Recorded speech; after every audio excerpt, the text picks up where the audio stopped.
Welcome to the Lady Landlords podcast, where we empower women to gain financial independence through real estate investing. I'm your host, Becky Nova, founder of Lady Landlords. If you're ready to buy, manage, and grow your real estate portfolio, then let's get started. Are you spending your time and energy in the right place as a lady landlord? I ask this question because I have noticed situations that are coming up in our Lady Landlords Facebook group that surround a lot of fear when it comes to tenant screening. And it seems that I did a poll a few days ago, and the response that I really got came back from that idea of having that wrong tenant in place.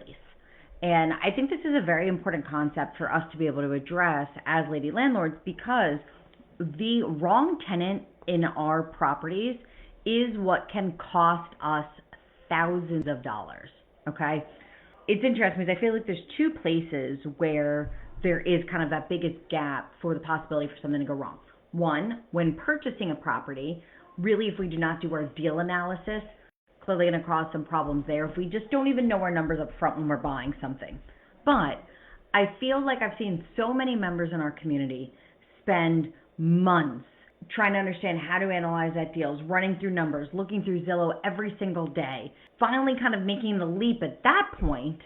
And I see a lot of women that are just so burnt out from going through the acquisition process that then maybe they either made a mistake or they were so stressed or they're so just out of time and energy, they spend very little time then on the tenant screening place. Because at that point, it's, well, I need somebody in because I need to generate income from this property. And that's when we make mistakes. And that's why today I want to show you how really just skipping ahead and allowing that wrong tenant into your property can easily add up to $10,000 in a loss. I don't know about you, that's not something that I really want to do. I have a feeling that that's really something that is holding back a lot of our members here, because not everybody has to go out and buy a property. There are so many women like myself that became that accidental landlord in this business. And because of that, maybe we didn't have to go through that acquisition phase. And then now all of a sudden we're in a place where we really are relying on that rental income. But if we have the wrong tenant there, that's going to eat up any profit that we had. So for those that did go and have to go through that deal analysis acquisition phase, if you didn't feel confident in your numbers there, and yet you think you're going to make up for it in tenant screening, we have to really make sure that we understand what our processes look like and get that good tenant in there. If we kind of skipped that place and became the accidental landlord like myself, we really need to make sure that we are understanding how to get the right tenant in there and the cost that the wrong tenant could cause, because that is really something that those numbers are going to add up really quick. Now, I feel like sometimes we put so much focus on that acquisition and getting that right property and saying, okay, well, hey, if I purchase this property, look, I'm great at analyzing deals. This is going to bring in $1,000 a month, right? We're excited about that all day long. But those numbers are still projections. Those numbers are still based. It's not that the property produces that. It's really that the tenant produces that. With that rental up and running, that's at its best. That's what it would perform at. But there are so many things that can really kind of come into place that are going to really make a difference with profitability. We always got to look at this deal analysis, the market analysis, making sure we understand that we get the property for the right purchase price, that we're renting it out for the right purchase price. We talk about comps a lot for what to use when renting out a property in Lady Landlords. But to be honest, the truth is that it's really the tenant quality that's going to determine what your profitability is, okay? What I mean by that is if you found the best producing property, right? Let's say this thing is going to bring in, once again, let's use the number of $1,500. It's going to bring in $1,500 every single month. I know I would be excited for that. But if you have a tenant then that comes into that property and doesn't pay, well, then you're not making $1,500. So it doesn't always just matter what it says on paper. That's the first part of it. But how it actually works in practicality be the place that's going to make more sense, right? Would you rather have a property that has the potential of $1,500 every single month and have a bad tenant that's not paying, Or would you have a property that's going to bring in $200 a month, but has a fantastic tenant and they actually are paying and there's no property damage and there's no other issues with that property where you're actually making the $200, right? To be honest, $200 is going to be much better than not making $1,500 and not making anything, right? So that's why I really feel that we need, as a collective group, to really understand what our tenant screening process should look like and how that should be running. And I think that is going to be where we can close the gaps, because I see so many women are losing money every single month because of their tenant screening processes and because of having bad tenants for so many different reasons. So let's talk about what we could do to kind of shore up what those losses are looking like. One of, I think, the biggest fears when it comes to having tenants in a property and financial loss is really unpaid rent, right? I use an example when I was really polling the group earlier this week about what your concerns were with tenant screening. And for example, one of my properties it's a 1-bedroom, it's $2,000 a month in rent, right? That adds up quickly, okay? At $2,000 every single month of having somebody not paying that is going to really start to hurt. That doesn't even have to do anything with what else is going on with the property. That's literally just that rent there. That tends to be a place where there's that first hit coming in for landlords that are starting to say, hey, this is now costing me something extra, because if you're still paying a mortgage but you're not receiving any rent, you're really in the red every single month, just like that, off of month number 1. The piece of it that's going to kind of go with that then is really an eviction, right? And that's one of the scary situations that every single landlord absolutely wants to avoid. I have been there. I have been through them, okay? I have other podcast episodes here with Lady Landlords that goes through what they are like, so feel free to go back and listen to tips about what it's like going through that eviction. But I have gone through evictions, and they've all kind of gone to like certain different places. What do I mean by that? I've had tenants that when they're not paying rent and I've explained, hey, we are going to have to start the eviction process, pay up immediately. I've had other tenants that once I start that process and send out the letter and that was required in New York State where my rentals are and really start the process, they pay up. I have other tenants when we get to court, that's all of a sudden them when they're willing to either negotiate, move out, pay up, whatever that may look like. We're usually able to come to a place. And that seems to be the place that I think most evictions kind of end. But I have also had an eviction that went all the way to the end, where literally we had the sheriff, the marshal knocking on the door and really having to kind of go in and clean out anything that was left in that property. So really soup to nuts on that eviction. So I have seen them, and I got to be honest, the loss that you're really looking at there is your court costs, your legal fees. I feel like probably the last eviction we did, I actually feel like my legal fees were almost more expensive than the rent that I was out. We're talking notices that just have to get sent out. In New York State, they have to be served by somebody else, so there's a fee there. There are some municipalities where I do own properties where an attorney must be used for the eviction. I personally cannot file that eviction in one specific city that I happen to own in, and therefore I have to pay those attorney's fees. There are just general filing fees within the court that has to be. That alone, I got to be honest, I think the last eviction we did not even get all the way to the end. We were able to negotiate something before that eviction was finalized from a legal standpoint, but that actually cost us about a little over $10,000, and we didn't even complete the eviction. That is a place that really costs get eaten up. My husband and I looked at it, and even just to be able to send out that first notice, right? We had a tenant at the time that was just always late, and he would pay, but it was frustrating. It wasn't on time. There was always an excuse, always a delay. And we got to the point where our notices go out on the 6th, right? You have until the 5th to pay rent. Rent is considered late on the 6th. So therefore, notices go out on the 6th. Even though that person pays, if they now pay by the 9th, the 10th, the 11th, on the 6th, we already sent out that notice, which through our attorney costs us about $500. So think about how frustrating that is when now you get to the 6th of the month. It's my responsibility, and I don't want to wait till the 10th, the 11th, or whenever this person's going to make an excuse to give me rent, because then the longer I wait, the longer now delayed I am in the loss of rent, right? If they don't pay now in the month of June, and then they say, okay, well, I'll pay by the 10th. Oh, well, I'm going to pay by the 15th. Oh, hey, I'll get it to you by the 25th.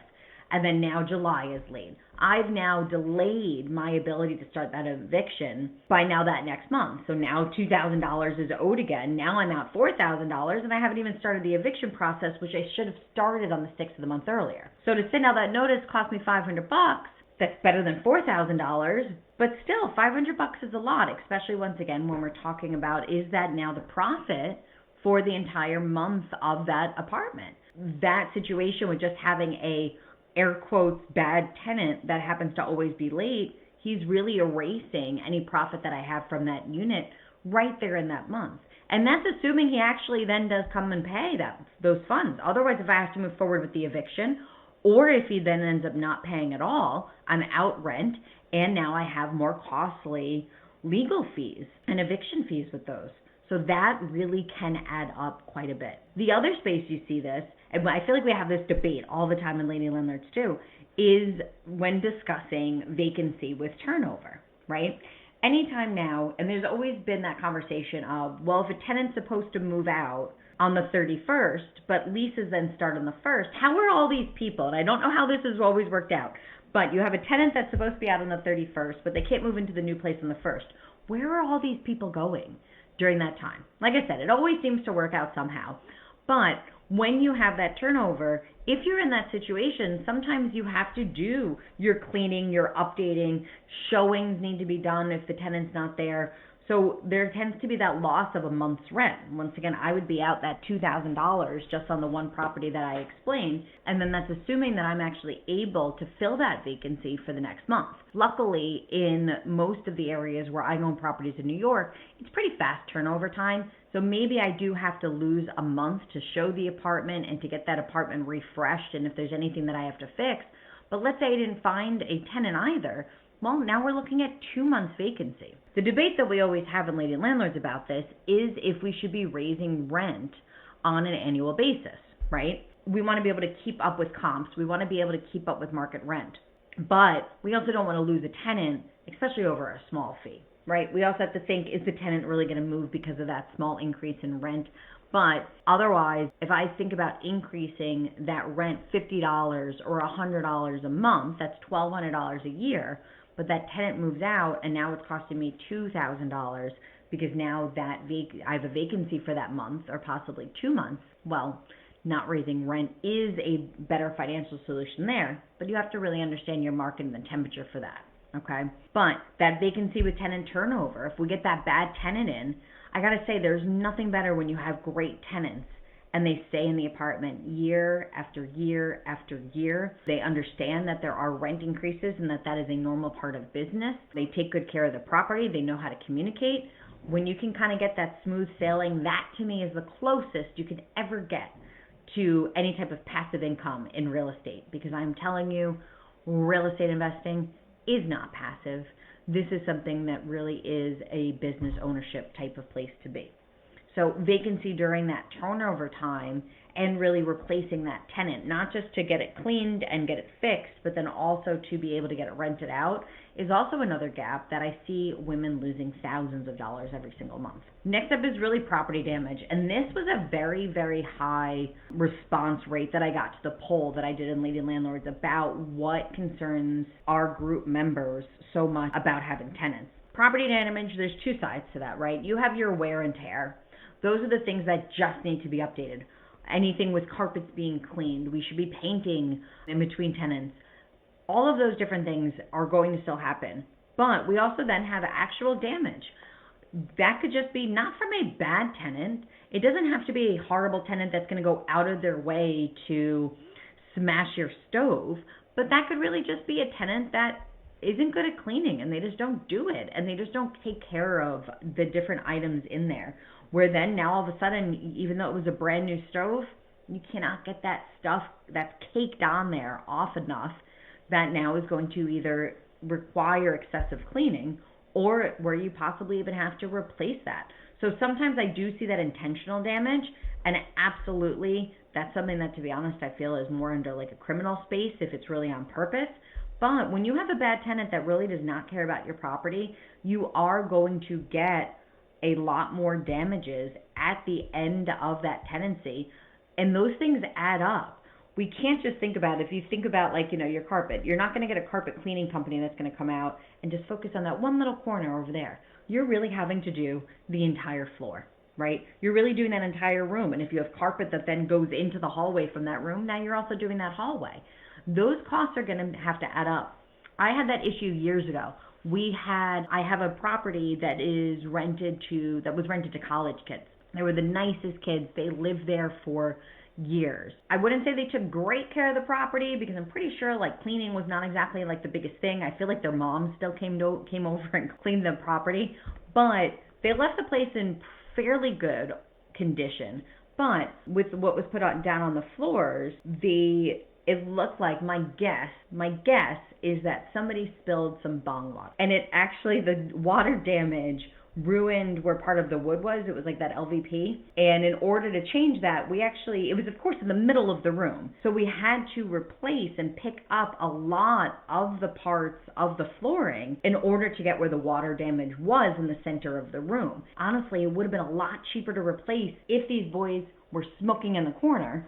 They were not supposed to do in the lease either. But if they were smoking in the corner, because in that way we wouldn't have had to pick up and remove so many different panels to get to really where the damage was. That was something that it was just crazy to have to replace one or two different panels, but yet the cost, instead of just those few, was really something that we had to replace so many others because we had to make it all the way to the middle of the floor. Also, it has to match, right? We had to go out of our way to really find that flooring, because it had been a flip that had been done by somebody else years before, so I didn't know where the materials came from.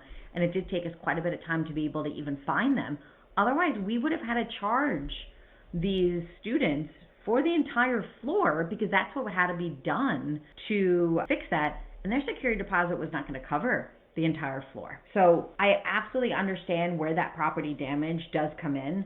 But even with some simple wear and tear items that we're looking at tenant turnover, we're really talking about quite a few $1,000s just even in that space. And that's going to add up with all the other charges we talked about.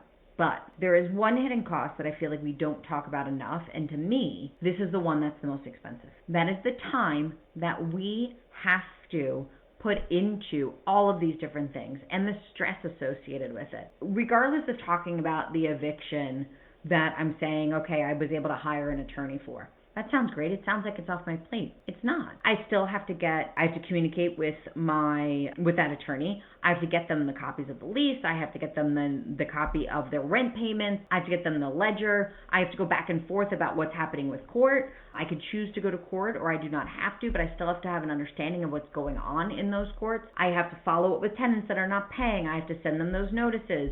I have to go through that mental strain of what's going to happen if, once again, this kid does not pay his rent and is late again. Do I decide to just send out the notice, or do I say, okay, well, I'm supposed to send out the notice on the 6th. He says he'll pay me on the 9th. Do I take him at his word, even though he has not paid rent on time in 6 months? But I don't want to spend the $500 to hire the attorney if he's just going to send me money in 3 days, right? That mental bandwidth of thinking about these things, on top of everything else that we have to do with our lives, to be honest, I feel like actually cost me more. That is something that I am trying very much to be present with things that I value, with the things that are a little bit more important with my life. And once again, my focus right now is the little baby girl that I had a few months ago. For me, I don't like when I have these situations not just costing me money, but they're costing me time and they're costing me energy. The good part of this is we as lady landlords have situations and have ways that we can reduce the risk of these things, okay? Notice I did not say the word eliminate, okay? There are still times when we are going to end up with bad tenants that there was nothing we could have done in screening that would have made an impact with that. COVID, remember that pandemic? Yeah, none of us were able to predict that, yet we all felt the effects of that, especially if we have tenants that did not pay. You could have had a fantastic tenant that was making six-figure salary, had no debt whatsoever, 800 plus credit scores, and still they could have possibly been laid off because of a pandemic, which once again, none of us were predicting that. But what we want to be able to do is to mitigate our risk, because that's what good investors do. We need to make sure that we are setting our clear criteria for what we are looking for with tenants. We need to make sure that we are pre-screening our tenants. When we do screen our tenants, we need to make sure that we have standard procedures for that, and we are being consistent with all of the applicants that we have coming in. We need to do our due diligence with the applications. We do not just want to say, hey, looks good enough, I guess I can trust these things. We need to really make sure that we are following up and taking our time to go through that. That is something that I feel like sometimes we rush through much too, and then all of a sudden we skip those procedures, we skip those red flags, we miss those things, and now all of a sudden we find ourselves handing over keys to tenants that are not a good fit. Also, we have to make sure that we have that good, strong move-in process. What does that look like? This is our first impression of that tenant coming in. We need to understand that we are setting guidelines and setting the structure for our business when we do that. And to be honest, good tenant management starts way before we actually hand over those keys. If any of those things are a place where you feel that you can button up your process for tenant screening, understanding what criteria you should be looking for, how to use a pre-screener, how to review applications, how to do your due diligence, any of those different types of things, I encourage you to come and join the tenant screening work session that we have coming up on June 30th at 7 p.m. Eastern Standard Time. We are going to be using that time to build out your SOP, your standard operating procedure, to build out your screening process right there live on the call, okay? You're not just going to come and get a bunch of information and be like, cool, I guess I'll deal with that like in the future. Nope. We are going to come and we are going to get that solidified, and we're going to make sure that you're going to get a little workbook that's going to have everything in place. So when you do have a vacancy come up, when you do have issues with a tenant, when you do need to find a new tenant for your property, you can pull out your workbook and understand exactly the steps that you need to move in a new tenant that we can feel confident has the lowest risk causing any of these issues that we talked about. What's really important here is when we're looking for tenants, we should be looking for tenants that are going to help protect the cash flow that we have from that property. That makes the difference of really understanding if our property is going to be an asset to our income or if it is going to be a liability. So if you would like to join our work session coming up on the evening of June 30th, put the letters TMC down in the chat, and I will make sure to send you over that link so you will be able to register and join and be able to participate in that event. Otherwise, I would love to know, just down in the comments, fill me in here. What is the biggest fear that you specifically have about your tenants? I would love to be able to kind of talk that through, and then that way we can decide what can be done to really help reduce the risk of having a bad tenant in your property. Thanks so much for joining me today. I will see you all next week for the next episode of the Lady Landlords podcast. Thank you for listening to the Lady Landlords podcast. If you're feeling stuck in your real estate investing journey, visit lady-landlords.com to book a 15-minute orientation call with me and see if you're ready to join our mentorship program. Or you can subscribe to our newsletter and join our Facebook group for exclusive real estate investing tips and offers. Invest with confidence. Become a Lady Landlord today.